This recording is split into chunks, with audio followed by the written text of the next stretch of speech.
Hello student, আজকের পঞ্চম শ্রেণীর রায়মার্টিনের দ্বিতীয় স্কুল সলভ করব। দেখো, একদম প্রথম প্রশ্নটা আছে 2/7 ও 2/21, 2/7 ও 2/21 মধ্যে কোনটি ছোট এবং কোনটি বড়। দেখো, আমি প্রশ্নটা তুলে নিয়েছি। আচ্ছা, এটা কি করব, এর হরগুলোকে যদি একই করতে পারি তাহলে কিন্তু আমরা কে বড় আর কে ছোট আমরা বুঝতে পারবো। ওকে, দেখো তাহলে এখানে দেখো 7 আছে, এখানে 21 আছে। একে কত 3 দিয়ে যদি গুণ করি, দেখো একে যদি আমরা 3 দিয়ে গুণ করি তাহলে নিচে যাই করব উপরেও তাই করব, তাই না? আর এর ক্ষেত্রে 1 দিয়ে গুণ করে দিচ্ছি। ওকে, তাহলে দেখো 3 2 6, 7 3 21। ওকে, এটা আবার দেখো 2 1 2 আর এটা 21 1 21। তাহলে আমরা মেন কাজটা কি, কোনটা বড় ছোট না, হরগুলোকে একই করতে হবে। এর হর ছিল 7, এর হর ছিল 21। তাহলে এটাকে যদি 21 করতে তাহলে 3 দিয়ে গুণ করতে হবে। তো আমি তো শুধু তো আর হরে 3 গুণ করতে পারি না, আমাকে করতে হলে লবেও 3 গুণ করতে হবে, হরেও 3 গুণ করতে হবে। তাই দেখো দুটোর দেখো 21 হয়ে গেছে। এবার আমরা কি বলতে পারি, এটা 21 ভাগের 6 ভাগ আর এটা 21 ভাগের 2 ভাগ। বোঝা গেল? তাহলে দেখো এটা তাহলে ছোট কোনটি, অতএব ছোটটি হলো কোনটা, তাহলে এইটা হবে ছোট। 21 ভাগের 2 ভাগ, তাহলে 2/21। আর বড়টি হলো কোনটা, এইটা, তাই না? তার মানে উত্তর হবে এইটা। দেখো এই সাইডটা দেখবো, কিন্তু উত্তর প্রশ্নে যেইটা ছিল সেটা কিন্তু হচ্ছে লিখবো। ব্যাপারটা বোঝো, 21 ভাগের 6 ভাগ হলো, 21 ভাগের 6 ভাগ একজন পাবে, আর একজন ধরো 21 ভাগের 2 ভাগ পাবে। তাহলে বড় কোনটা, 6 ভাগ যেইটা, তাহলে এইটা বড়। দেখো এইটা বড় আর এইটা ছোট, এইটা ছোট হলো। তার পরের অঙ্কটা দেখো, ক্ষয়ের দাগে শূন্যস্থান পূরণ করতে বলছে। দেখো, লব গ্রেটার দেন হর, মানে হরের থেকে লব বড়। বিষয়টা মাথায় রাখবে। এই যে এই চিহ্নের ভেতরে যে থাকে সে বড় হলো, তাহলে কি লব বড়। তাহলে হরের থেকে লব বড় হলে এইরকম ভগ্নাংশকে কি বলে, মানে লব বড় হর ছোট, সেটা কি অপ্রকৃত ভগ্নাংশ, সেটা অপ্রকৃত ভগ্নাংশ, অপ্রকৃত ভগ্নাংশ। ওকে, তারপরে দেখো গয়ের দাগে বলছি কি, দেখো বর্গক্ষেত্রের পরিসীমা সূত্রটি, বর্গক্ষেত্রের পরিসীমা সূত্র কি হবে,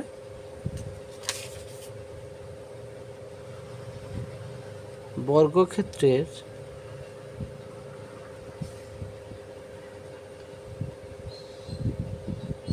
পরিসীমা সূত্র সমান 4 ইন্টু কি, বাহু। ওকে, আগে তোমাদের বলেছিলাম।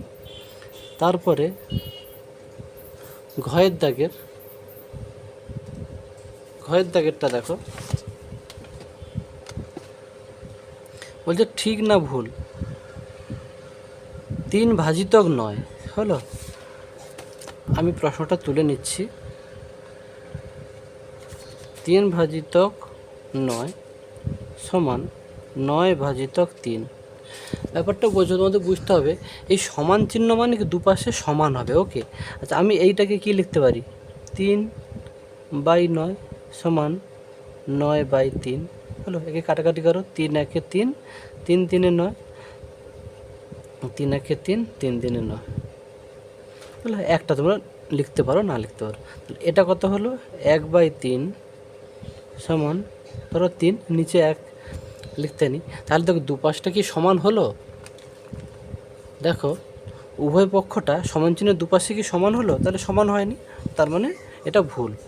অতএব এটা ভুল। ওকে, তারপরে আমরা উঁয়োর দাগে যাব। ওর দাগে যেটা দিয়েছে দেখো প্রশ্নে,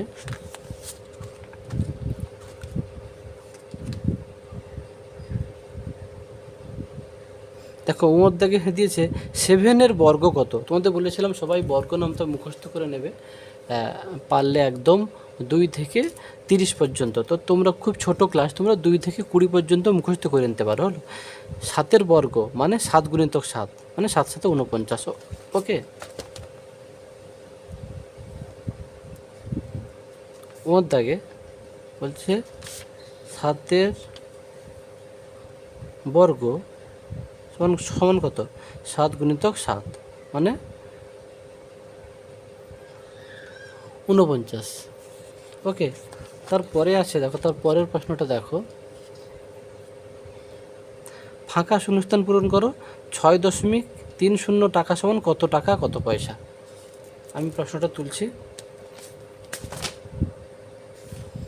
দেখো 6.30 টাকা সমান আমরা কি লিখতে পারি, 6 টাকা 30 পয়সা। হলো কত টাকা কত পয়সা বলেছে, হলো 6.30 টাকা সমান 6 টাকা 30 পয়সা। ওকে, এরপরে আমরা 2-এর দাগে যাব। 2-এর দাগে দেখো, দেখো তারপরে দেখো আমরা 2-এর দাগে দেখো প্রশ্ন লঘিষ্ঠ আকার। হ্যাঁ, লঘিষ্ঠ আকার করব।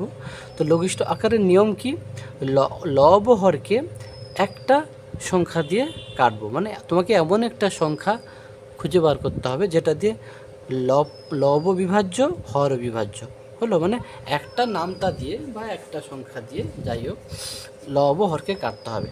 তবে একে দেখে কি তোমরা বিভাজ্যের নিয়ম কটা শিখেছো, 2 দ্বারা বিভাজ্য, 3 দ্বারা বিভাজ্য আর 5 দ্বারা বিভাজ্য মূলত শিখেছো। 2 দ্বারা বিভাজ্যের নিয়ম কি, শেষের অঙ্কটা যদি শূন্য অথবা জোড় সংখ্যা থাকে তাহলে এটাও 2 দিয়ে যাবে, এটাও দেখো শূন্য অথবা জোড় সংখ্যা আছে, মানে এটাকে 2 দিয়ে কাটাকাটি করতে পারি।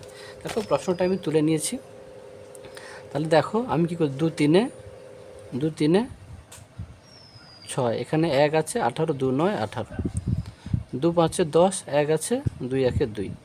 আবার দেখো এটা কি, দেখো 2-এও যাবে না 5-এও যাবে না, কারণ 2 দ্বারা নিয়ম কি, শেষে শূন্য অথবা জোড় সংখ্যা, এটারও নেই এটাও নেই।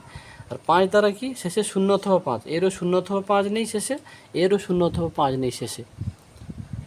ওকে, তাহলে আমাদের দেখো 3 দিয়ে কাটবে। 3 দ্বারা নিয়ম কি, অঙ্কগুলো যোগ করবে, 9 3 কত 12, এটা দেখো 3 দিয়ে কাটবে, 5 1 6, এটাও দেখো 3 দিয়ে কাটবে। তাহলে 3-এ কাটো, 3 1 3 আর 3 3 9, 3 1 3, 3 7 21, তাহলে কত হবে 13/17।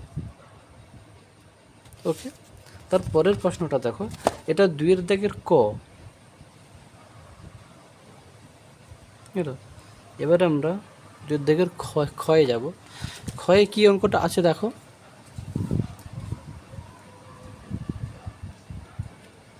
বলছে তুমি একটা বাঁশের এত অংশ লাল রং আর এত অংশ সবুজ রং করেছো, মোট কত অংশ তুমি রং করেছো। তাহলে লাল রং করেছি এইটা, সবুজ রং করেছি এইটা, তাহলে মোট রং করেছি কত বলছে, মানে দুটোকে যোগ করে দিলে হয়ে যাবে, তাই না। মোট রং করেছি, তাহলে অতএব মোট, তুমি থাকলে আমি লিখবে, আমি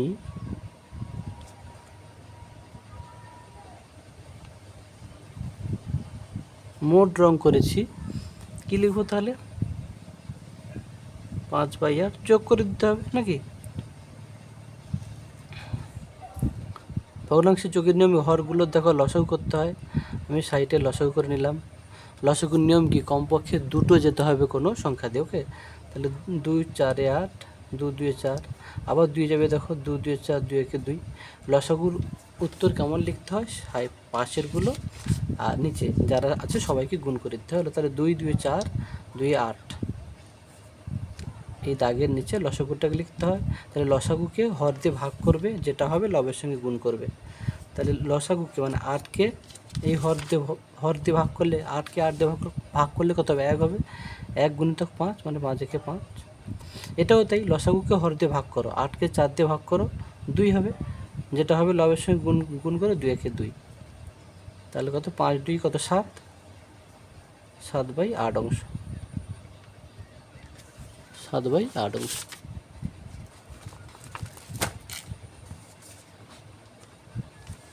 ওকে, তারপরে দেখো গয়ের দাগের অঙ্কটা।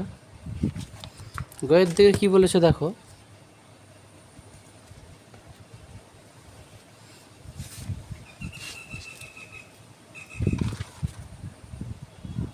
গয়ের দাগে দেখো বলছে আয়তকার মাঠের দৈর্ঘ্য 35 মিটার ও প্রস্থ 20 মিটার, মানে দৈর্ঘ্য প্রস্থ দিয়ে দিয়েছে।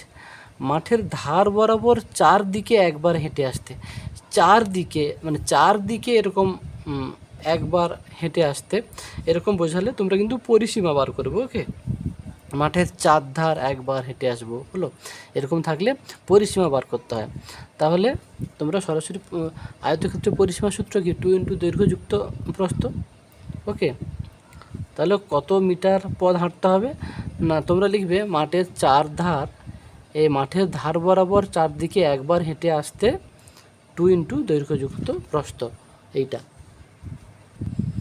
দেখো দেখো আমি লিখে নিয়েছি, মাঠের 4 ধার একবার হেঁটে আসতে, কি বললাম 4 ধার বোঝালে পরিসীমা সূত্র ইউজ করব। দেখো আমি পরিসীমা সূত্র ব্যবহার করেছি। তা 2 × দৈর্ঘ্যযুক্ত প্রস্থ, আয়তক্ষেত্রের পরিসীমা সূত্র এটাই। 2 × দৈর্ঘ্যের মান কত দিয়েছে 35, আর প্রস্থ কত 20। 2 × এখানে কোনো চিহ্ন নেই মানে কিন্তু ইন্টু 35 আর 20 যোগ করো 55 হবে, আর 2 আর 55 গুণ করলে 110। তাহলে মাঠের 4 ধার একবার হেঁটে আসতে 110 মিটার পথ হাঁটতে হবে। ওকে, দেখো তারপরে ঘয়ের দাগে প্রশ্নটা আছে, জাহানারাদের বাগানে কিছু চারা গাছ বর্গাকারে সাজানো আছে। ব্যাপারটা ভাবো, বর্গাকারে। তাহলে একটি সারিতে 11টি চারা গাছ আছে, তাহলে একটা সারিতে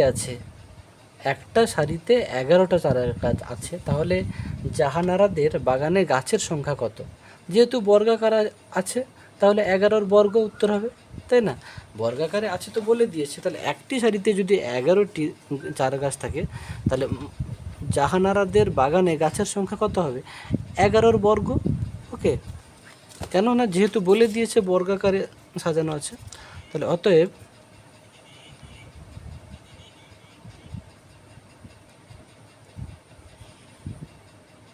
জাহানারাদের বাগানে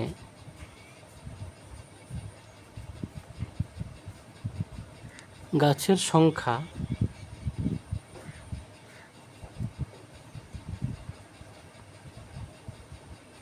কত হবে? 11 বর্গ। 11 বর্গ মানে কত? 11 × 11 সমান 121টি। ওকে, তারপরে উঁয়োর দাগে দেখো, একটা সরল দেওয়া আছে। দেখো আমরা সরলের নিয়ম কি? বদমাস। ওকে, বিতে বন্ধনী মানে বন্ধনীর কাজ আগে। এবারে বন্ধনী কটা? 4টে। রেখা বন্ধনী মানে এইটাকে রেখা বন্ধনী বলে। হলো, রেখা বন্ধনী এর কাজ হয়ে গেলে প্রথম বন্ধনী, তার কাজ হয়ে গেলে দ্বিতীয় বন্ধনী, তার কাজ হয়ে গেলে তৃতীয় বন্ধনী। দেখো আমরা প্রশ্নটা তুলে নিচ্ছি।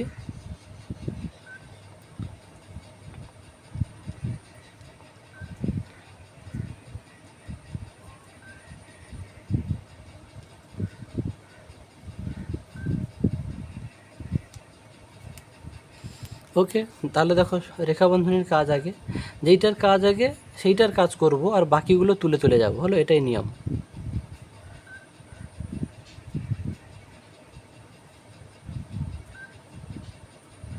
এক থেকে এক বদলে 0 হলো।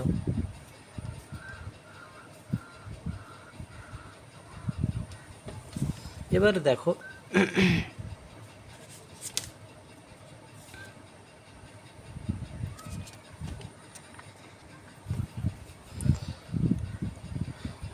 দেখো এটা লিখলাম, আর 2 থেকে 0 বদলে 2 হয়। তাহলে এই যে এখানটা কোনো চিহ্ন নেই মানে কিন্তু এর। ওকে, এর এই 2টা হলো।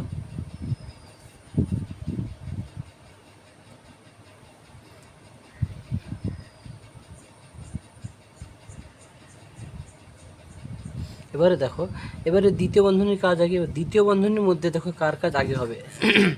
তাহলে বদমাসের যে শিখেছো BOD MAS হলো বন্ধনীর কাজ আগে, এখানে তো দ্বিতীয় বন্ধনীর কাজ করব। এবারে দ্বিতীয় বন্ধনীর ভেতরে আবার বিয়োগ আর এর আছে, তাহলে কার কাজ আগে হবে? দেখো ভাগ গুণ যোগ বিয়োগ, এই চারটে, এটা কি ভাগ, এটা গুণ যোগ বিয়োগ, তাহলে বিয়োগটা শেষে, তার মানে এর কাজ আগে হবে। তাহলে 5 বিয়োগ 2 2 4। ওকে, এই বিষয়গুলো ভালো করে বুঝবে। এবার আমি করে দিচ্ছি, দেখো 16 ছিল, তারপরে এই 8 বিয়োগ দ্বিতীয় বন্ধনীর কাজ, তাহলে এটা কত হবে? 5 থেকে 4 বদলে 1 হবে, হলো।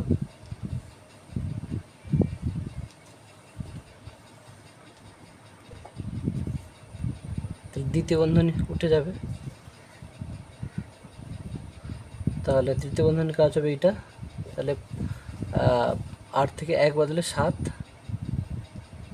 তাহলে 16। এখানে কি কোনো চিহ্ন নেই, মানে কি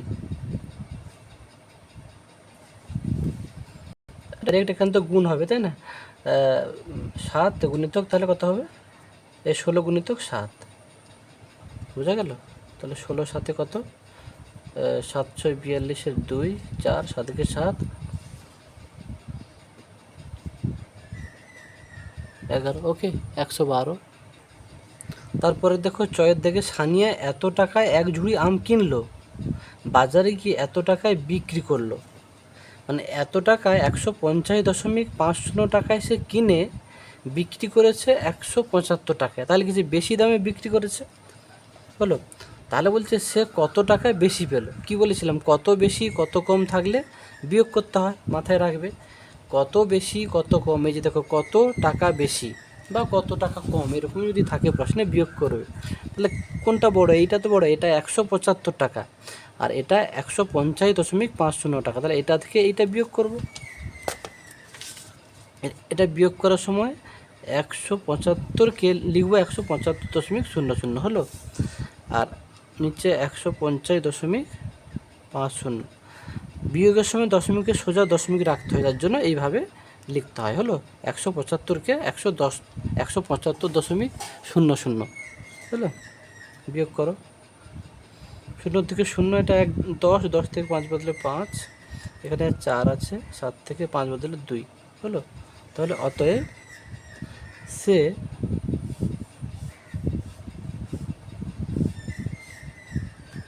বিক্রি করে 24.5 টাকা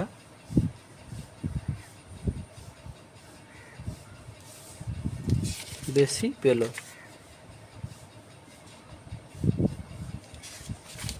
ওকে, তারপরে দেখো 3-এর দাগের প্রশ্নটা বলছে যোগ করতে বলছে। তাহলে এইগুলোকে যোগ করব। একে যোগ করব কি করে? আগে এই মিশ্র ভগ্নাংশটাকে অপ্রকৃত ভগ্নাংশে পরিণত করতে হবে, মানে যাকে বলে পূর্ণ ভাঙাতে হবে। ওকে, তাহলে 5 2 10 আর 1 11, 11/5 হবে এটা। এটা কত হবে? 15-কে 15 আর 4 19/15। এটা কত হবে? 20-কে 20 আর 1 21, 21/20, হলো। তাহলে পূর্ণ ভাঙাতে হয় কেমন?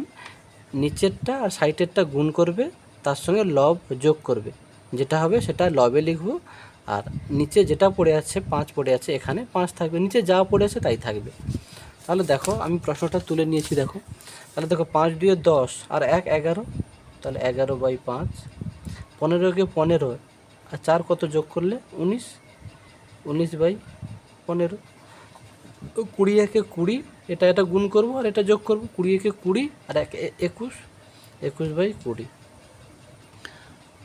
ভগ্নাংশের যোগের নিয়ম তোমরা জানো। হরগুলো লসাগু করো, 5 15 20। দেখো 5-এ যাবে, 5 1-এ 5, 5 3-এ 15, 5 4-এ 20, আর যাবে না। এবার এগুলো সব গুণ করে নাও, সেটাই লসাগু হবে। 5 3-এ 15, 15 4-এ 60, এখানে 60 লিখতে হবে। এই লসাগুকে হর দিয়ে ভাগ করো, 60-কে 5 দিয়ে ভাগ করলে কত হবে? 12 হবে। তোমরা ভাগ করে নেবে, 12 আর 11 গুণ করলে কত হবে? দেখো 12 আর 11 গুণ করে নেবে তোমরা,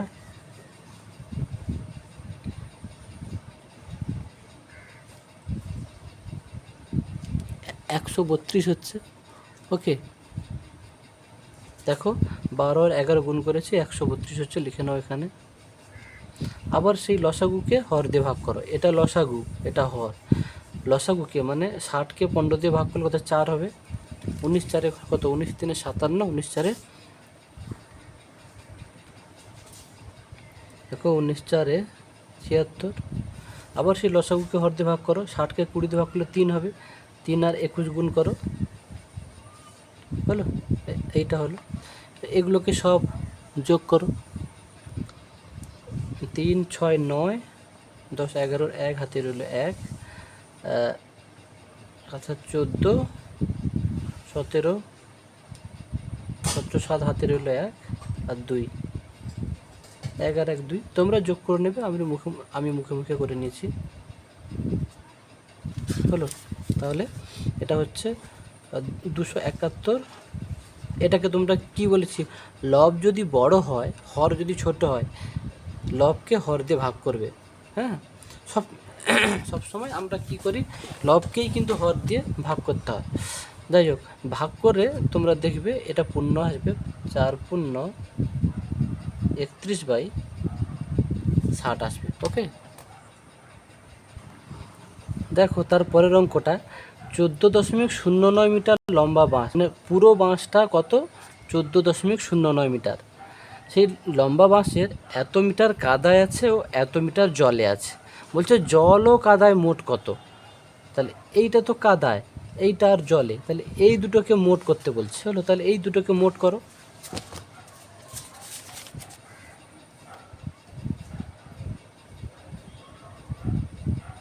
জল ও কাদায় মোট, জল ও কাদায় মোট কত, জল যেটা আর কাদা যেটা সেটা যোগ করবো, তো 4.2 আর 3.01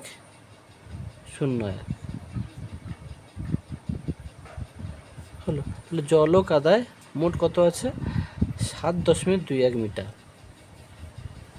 ওকে, তারপরে বলেছে, দেখো তারপরের প্রশ্নটা দেখো, বলছে জল কাদার উপরে কত আছে। তাহলে পুরো বাঁশটা তো এইটা, আর জল কাদায় কত পেয়েছে তো জেনে গেছি, তাহলে পুরো বাঁশটা থেকে জল কাদায় যেটা আছে সেটা বিয়োগ করে দেব, করলে উপরে কত আছে বেরিয়ে যাবে, একটু ভেবে নেবে। অতএব জল কাদার উপরে আছে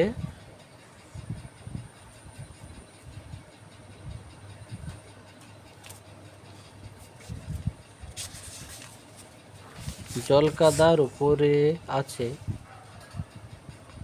পুরো বাঁশটা কত, পুরো বাঁশটা তো 14.09 নাকি, আর জল কাদায় কত আছে এইটা, তাহলে বিয়োগ করে দাও,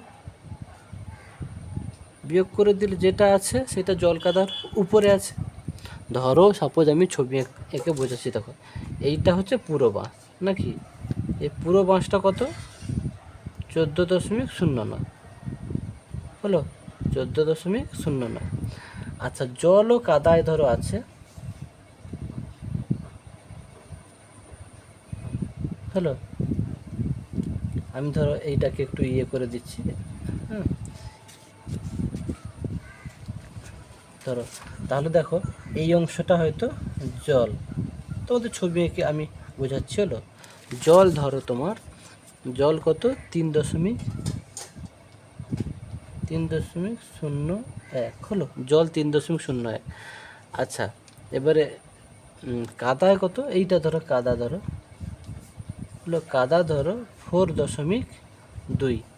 তাহলে দেখো উপরে কোনটা, পুরোটা তো এখান থেকে এত দূর, পুরোটা কিন্তু এইটা, তো পুরোটা থেকে এই অংশটা বাদ দিলে তাহলে জল কাদার উপরে এইটা হবে, তাই না। তার পুরোটা এইটা, দেখো এইটা লিখেছি, আর জল কাদা মিলে কত হয়, এই যে 7.21, এটা বিয়োগ করেছি, করলেই ওপরেরটা পাবো, হলো। তোমরা চোখ বন্ধ করে একটু ভেবে নেবে, বিয়োগ করলাম 8, তো 8 হবে, এটা 6। এবারে দেখো তাহলে জল কাদার উপরে আছে 6.88 মিটার। ওকে, এর পরের লাস্ট প্রশ্নটা একদম দেখো, লাস্ট প্রশ্নটা দেখো, স্থানীয় মানে বিস্তার, এই যে স্থানীয় মানে বিস্তার করে কথায় লিখতে বলছে। আমি প্রশ্নটা তুলে নিচ্ছি,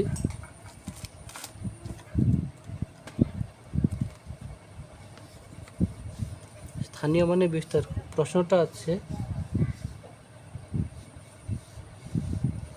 5 4 1 হলো। দেখো আমি আমি কি লিখতে পারি,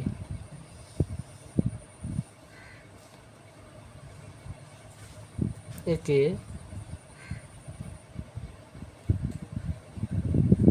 স্থানীয় মানে বিস্তার করে পাই। দেখো 9 আছে, 9 গুণিত কত লিখবো, 9 পরে দুটো সংখ্যা আছে মানে 1-এর ভিতরে দুটো শূন্য যুক্ত, তারপর শূন্য দিয়ে করতে নেই। ওকে, তার কারণ শূন্য দিয়ে করে কিছু লাভ নেই। তারপরে কী আছে, যদি তোমরা করো তাতে কী হবে, শূন্যের সঙ্গে কাউকে গুণ করলে কী হবে, সেইটাই শূন্য হয়। আর তোমরা যদি করো, আমি ভেঙে দিচ্ছি, 9 গুণিতক তাহলে দুটো শূন্য মানে 1-এর ভিতরে দুটো শূন্য, তারপরে শূন্য আছে, শূন্য গুণিতক কী হবে, 1-এর ভিতরে একটা শূন্য হবে, তারপরে প্লাস 1 গুণিতক 1 হলো। ব্যাপারটা বোঝো, 9 লিখেছি, 9 গুণিতক কত, এটা তো 900, তার মানে কি 9 গুণিতক 100, তারপরে শূন্য গুণিতক কত হবে, শূন্য গুণিতক 1-এর পিঠে একটা শূন্য হবে, কেন, একটা সংখ্যা আছে, তারপরে প্লাস এই 1 গুণিতক 1, তারপরে প্লাস এই যে 5 বাই কত হবে বলো দেখি, এরপরে হচ্ছে কটা আছে, দুটো আছে তাই না, তাহলে 5 বাই না দশমিকের পরে একটা, তাহলে 1-এর পিঠে একটা শূন্য, প্লাস 4 বাই দশমিকের পরে একটা দুটো, তাহলে 1-এর পিঠে দুটো শূন্য, প্লাস 1 আছে 1 বাই দশমিকের পরে করে একটা দুটো তিনটে, তাহলে 1000। ক্লিয়ার এই বিষয়টাকে? বারবার কিন্তু তোমরা দেখবে ভিডিওটা, যাতে তোমাদের একদম ক্লিয়ার হয়ে যাবে। আবার আমি বলছি, দেখে নাও, যারা যারা দেখতে পাওনি, ছবিটা উঠছিল না, এটা প্রশ্নটা আমি তুলেছি।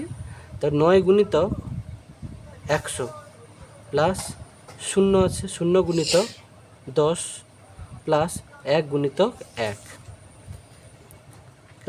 এটা 900, তাই 9 গুণিতক 100 এরকম ভাবতে পারো। নাহলে কি 9 লিখলে 9-এর পরে কটা সংখ্যা আছে, দুটো সংখ্যা, তাহলে 1-এর পিঠে দুটো শূন্য, তারপরে প্লাস শূন্য লিখলে শূন্য গুণিতক শূন্যের পরে কটা আছে একটা, তাহলে 1-এর পিঠে একটা শূন্য, প্লাস তারপর 1 আছে 1 গুণিতক কোনো সংখ্যা নেই, যার জন্য 1 গুণিতক 1 প্লাস, এগুলো আলাদা লিখতে হয় কি, 5 বাই দশমিকের পরে একটা সংখ্যা 5টা, তাই এটা 10, 1-এর পিঠে একটা শূন্য, তারপরে প্লাস এই 4 বাই দশমিকের পরে কটা একটা দুটো, যার জন্য 1-এর পিঠে দুটো শূন্য, প্লাস তারপরে এই 1 বাই এই একটা দশমিকের পরে কত তোমার 1 2 3, তাই 1-এর পিঠে তিনটে শূন্য। ওকে, এবার এবারে তোমরা কথায় কি লিখবে, 901.54, 901.541 হলো, এরকমও লিখতে পারো। ওকে, দেখো কথায় লিখে দিয়েছি যে 901.541 হলো, এই যে 901.541। ওকে, এই পর্যন্ত এই ভিডিওটা কমপ্লিট হয়ে গেলে এবারে পরের ভিডিওতে পরের স্কুলটা করব। ওকে, যাদের বুঝতে সমস্যা হবে তোমরা একটু বারবার ভিডিওটা দেখবে। ওকে, বারবার ভিডিও দেখলে আশা করি ক্লিয়ার হয়ে যাবে।